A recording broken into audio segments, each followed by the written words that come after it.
Jimmy Hoffa. At the present time, we have no information as to the present whereabouts of Mr. Hoffa. We have no information that he is living or dead. Teamsters president Jimmy Hoffa mysteriously disappeared in 1975.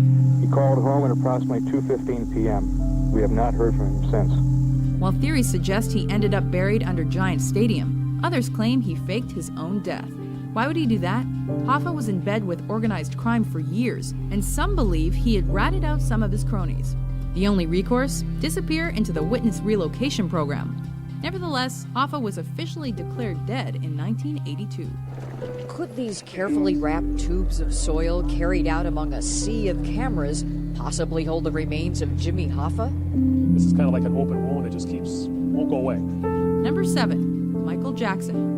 The desperate 911 call came from inside Michael Jackson's rented mansion. It was just before 12:30 p.m., June 25, 2009, in Los Angeles. The king of pop, Michael Jackson, had gone a bit strange by the time of his death on June 25, 2009. He's pumping his chest, but he's not responding to anything, sir. Still, there's no reason to believe he's not buried in that gold-plated coffin, as some allege. According to ardent believers, MJ faked his death for one of 3 reasons. He was tired of being a tabloid fixture, he needed a way out of his crushing debt, or it's all a big publicity stunt and he's working on a real comeback album right now. So let me hold you tight and share up together. Number 6, Adolf Hitler. Sie wollte eine wahrhaftige Weltanschauungspartei sein. Und zweitens, sie wollte daher kompromisslos die einzige Macht und alleinige Macht in Deutschland. Because Nazi dictator Adolf Hitler's body was burned after his 1945 suicide, rumors abound of Hitler escaping death, despite dental records proving otherwise.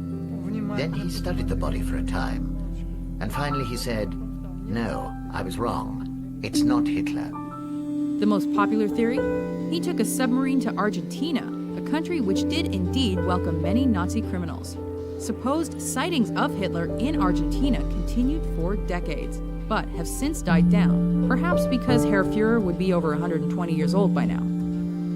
Number 5, Amelia Earhart. On July 3rd, after taking off from New Guinea, headed for Howland Island, she and Noonan disappeared. The last radio report from the flying laboratory had announced that they were out of gas and were going to have to ditch. When famed aviatrix Amelia Earhart disappeared in 1937 during an around-the-world flight, the country mourned.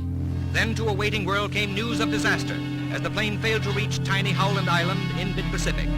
Those who dispute her death have many theories, including that she was captured by the Japanese and forced to broadcast propaganda as the notorious Tokyo Rose. Others have her living on a deserted island, or known for playing elaborate pranks on his audience, so many doubt he really died in 1984. In fact, dedicated fans insist it's all part of an elaborate ruse. Hey, I am out, man. Read my lips. The rumor resurfaced in 2013 when a 24-year-old actress named Alexandra Tatarsky claimed to be Kaufman's daughter. The claim, like all those involving Kaufman's supposedly fake death, was proven false. Now that it's Thursday, not Monday anymore, I believe I am part of the hoax. Whether she, I don't believe that she's acting on her own, though.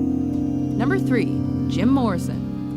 And Jim was a crazy guy who no one I've ever met would be more capable of faking their death than him. The expression live fast, die young, and leave a good-looking corpse definitely applies to Doors frontman Jim Morrison, who died in Paris at age 27. A bank teller claims to have cashed a check for Morrison after his death, and many reported seeing the singer in France. It was a closed casket, hence the rumors. Others claim he's in Africa, living a life of happy seclusion. Père Lachaise Cemetery has good reason to believe he's dead, though. His grave is a major Paris tourist attraction. His grave, situated in a corner of the Paris cemetery and covered with graffiti, is a pilgrimage for many. Number 2, Tupac Shakur.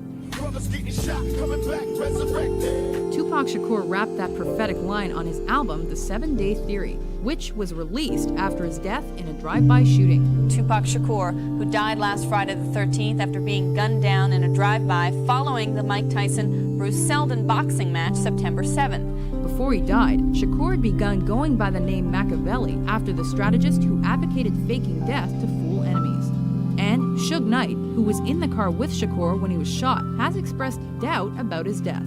If you try to find a person who cremated Tupac, after he supposedly cremated Tupac, he retired and vanished. However, the Las Vegas coroner disagrees.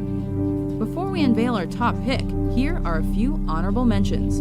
But today, after hijacking a Northwest Airlines jet, ransoming the passengers in Seattle, then making a getaway by parachute somewhere between there and Reno, Nevada, the description on one wire service, master criminal. 36-year-old Princess Diana and 42-year-old Dodi Al-Fayed, along with their driver, were killed in the early morning hours in Paris.